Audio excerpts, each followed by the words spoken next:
कौमी असम्बली का इजलास सुबह 10:30 बजे होगा। इजलास में शिरकत के लिए अरकान की आमद का सिलसिला शुरू हो गया है, जबकि पार्लियामेंट के अंदर और बाहर सिक्योरिटी के सख्त इकदाम किए गए हैं।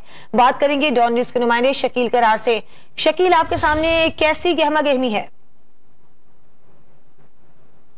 जहां इस वक्त पार्लियामेंट हाउस और इसके गिर्द रेड जोन के इतराफ में मुकम्मल तौर पर सील किया गया है। पुलिस, रेंजर्स और एफसी के एहलकार तैनात हैं। 5 दाखिली रास्ते हैं रेड जोन में की तरफ आने वाले, उनमें से 4 को बंद किया गया है, जहां पर कंटेनर, खारदा तारे और सिक्योरिटी एहलकार तैनात है। एक रास्ता मागरा रोड से पार्लियामेंट हाउस की तरफ खोला गया है, जहां पर मुकम्मल तलाशी और चेकिंग के बाद ही अरकान पार्लियामेंट और मीडिया के लोगों को आने की परमिशन है। गैर मुतल्लिका अफराद का दाखिला जो है वो आज के रोज बंद है। खासतौर पर पार्लियामेंट हाउस में जो अरकान पार्लियामेंट के साथ जो मेहमान हैं उनके दाखिला भी पाबंदी लगाई गई है। सिर्फ अरकान पार्लियामेंट ही आज पार्लियामेंट में दाखिल हो सकेंगे।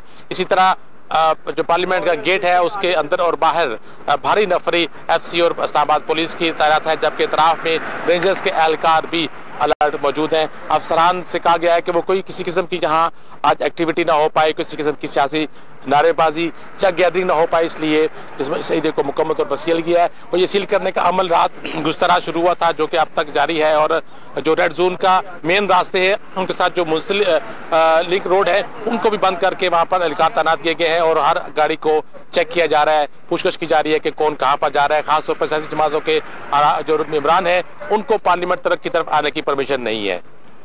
शकील करार, आपका बहुत शुक्रिया तफसीलात फराहम करने के लिए।